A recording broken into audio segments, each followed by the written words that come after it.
कैसे हो दोस्तों। आज हम बात करने वाले हैं विशाल महासागर के बारे में। हमारी धरती पर इन समुद्रों में न जाने क्या क्या छुपा हुआ है, वो हम अभी तक नहीं जान पाए हैं। हमारी पृथ्वी 70% पानी से ढकी हुई है। ये पानी पृथ्वी पर लाखों वर्षों तक बारिश होने से जमा हुआ है और ये बहुत सारे जलीय प्राणियों का घर है। आज पृथ्वी पर ये समुद्र ना होते तो शायद हमारा अस्तित्व भी नहीं होता और आप और मैं अभी यहाँ पर होते ही नहीं। ये समुद्र इतने विशाल तो है पर यह काफी गहरे भी है। समुद्र की औसतन गहराई 12,080 फुट यानी कि 3,682 मीटर है।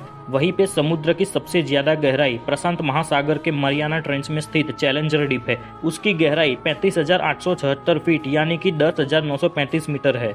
यह गहराई सातों महासागरों में से सबसे ज्यादा है। ये इतनी ज्यादा है कि इसमें हमारा पूरा माउंट एवरेस्ट भी आराम से समा सकता है, जिसकी ऊंचाई 8,849 मीटर है। ये समुद्र हमें जीवन जीने के लिए बहुत सारी चीजें देते हैं। हमारे वातावरण को बनाए रखने के लिए बहुत अहम काम करता है। समुद्र हमें आधे से ज्यादा यानी कि 50% ऑक्सीजन देता है और पृथ्वी पर पैदा होने वाली कार्बन डाइऑक्साइड का 25% हिस्सा समुद्र अकेला सोख लेता है। ये सारी बात तो आप जानते ही है, पर अभी अभी समुद्र के अंदर कुछ ऐसी चीज मिली है वो आपको सुनकर अजीब लगेगा। हाल ही में हजारों फीट गहरे समुद्र के अंदर डार्क ऑक्सीजन की खोज हुई है, जो न सिर्फ विज्ञान की दुनिया के लिए अचरज की बात है, बल्कि अगर इस खोज पर मुहर लगती है तो फिर पृथ्वी के अलावा दूसरे ग्रहों पर भी जीवन मिलने की संभावना ज्यादा हो जाएगी। प्रकृति के अंदर ऐसे ऐसे खजाने छिपे हैं जो सदियों से इंसानों को हैरान करते रहे हैं। प्रशांत महासागर के अंदर वैज्ञानिकों ने एक आश्चर्य करने वाला घटनाक्रम देखा है।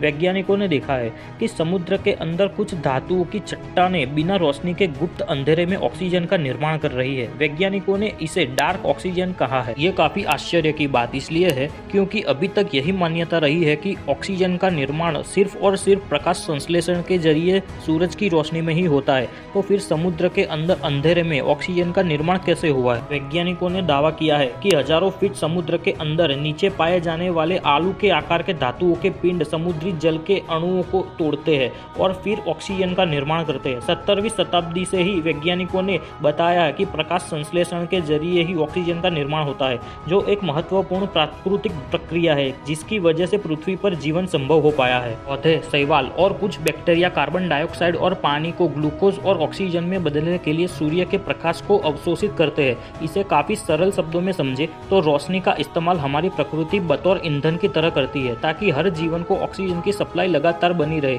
प्रकाश संश्लेषण न सिर्फ इन जीवों को ऊर्जा देता है बल्कि वायुमंडल में ऑक्सीजन भी छोड़ता है, जिससे पृथ्वी पर जीवन हमेशा बना रहता है। अभी तक इस बात की कल्पना भी नहीं की गई थी कि प्रकाश के बिना ऑक्सीजन का निर्माण संभव है। वैज्ञानिक मान्यताओं के मुताबिक बिना प्रकाश के प्रकाश संश्लेषण की प्रक्रिया ही थम जाएगी और पृथ्वी पर जीवन का अंत हो जाएगा। दरअसल प्रशांत महासागर में क्लेरियन, क्लिपर्टन जोन में कोबाल्ट और निकल जैसे धातुओं के होने की संभावना है और गहरे समंदर में खनन करने वाली कंपनियां लगातार खोज कर रही है। इसी दौरान समुद्र तल पर मौजूद फेरोमैंगनीज पिंडों का पता चला है, जिसने हर किसी को हैरान कर दिया है।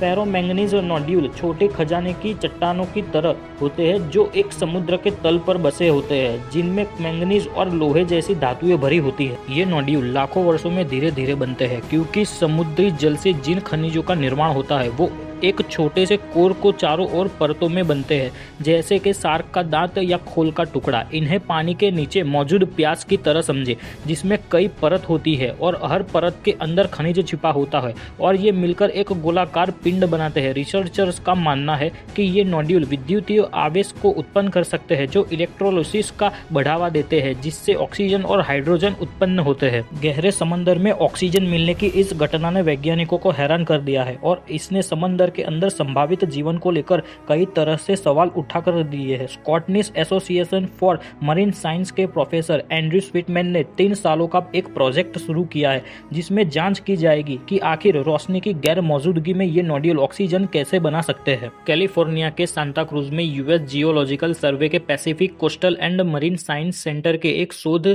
समुद्री विज्ञानी ने यह कहा, फेरोमैंगनीज नोड्यूल में कोई विद्युतीय घटना नहीं देखी गई है, लेकिन नासा को उम्मीद है कि ये निष्कर्ष पृथ्वी के अलावा दूसरे ग्रहों जैसे बृहस्पति के चंद्रमा यूरोपा और शनि के चंद्रमा एनसेलाडस जैसे अंधेरे महासागरीय ग्रह रिसर्च के लिए प्रमुख जगह हो सकते हैं। स्वीटमैन ने कहा कि अंतरिक्ष एजेंसी यह परीक्षण करना चाहती है कि क्या उन बर्फीले चंद्रमाओं पर पाए जाने वाले उच्च दबाव सीधे सूर्य के प्रकाश के बिना गहरे समुद्र की चट्टानों में ऑक्सीजन का उत्पादन कर सकते हैं या नहीं, और अगर वाकई में ये समीकरण काम कर रहा है तो इससे इस बात की कोई संभावना बन जाती है कि उन ग्रहों पर बर्फ के नीचे सूक्ष्म जीव भी हो सकते हैं। तो आपका क्या मानना है दोस्तों, अगर ऐसा होता है तो हम कभी दूसरे ग्रहों पर भी जीवन की संभावना को सच कर पाएंगे?